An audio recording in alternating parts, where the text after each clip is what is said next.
Je m'appelle Samuel Hargrove. J'ai 20 ans et je vis à Chicago. Je suis un simple ouvrier, un peu rêveur. C'est ce qu'on dit de moi parce que je disparais tout le temps pendant les pauses. Pas pour boire, pas pour fumer, mais pour regarder le ciel.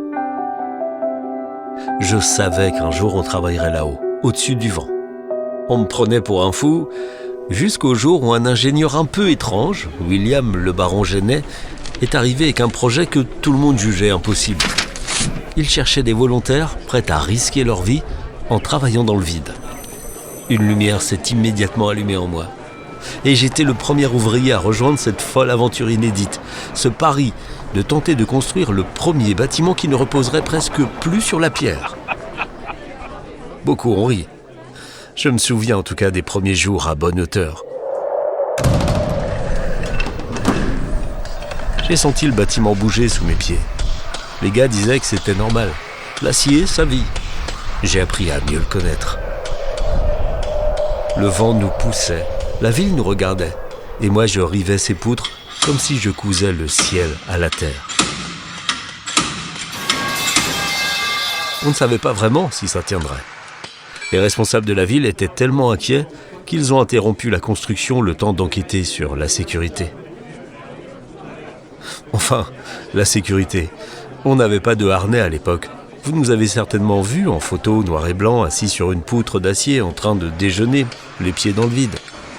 On était heureux. On se sentait différent des autres. À chaque étage qu'on ajoutait, on savait qu'on touchait quelque chose de nouveau, d'inédit. Au printemps 1885, le bâtiment se dressait sur 10 étages, défiant toutes les certitudes de l'époque. Tous les habitants de Chicago sont venus lever la tête pour voir l'exploit.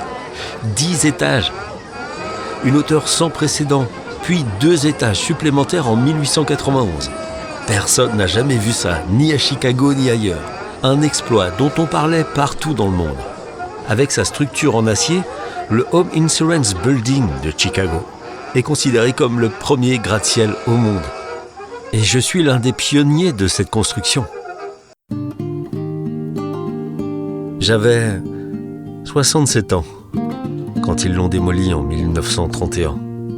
C'est à ce moment-là que ma santé d'acier m'a lâché définitivement. Aujourd'hui, c'est le Field Building qui se dresse à sa place.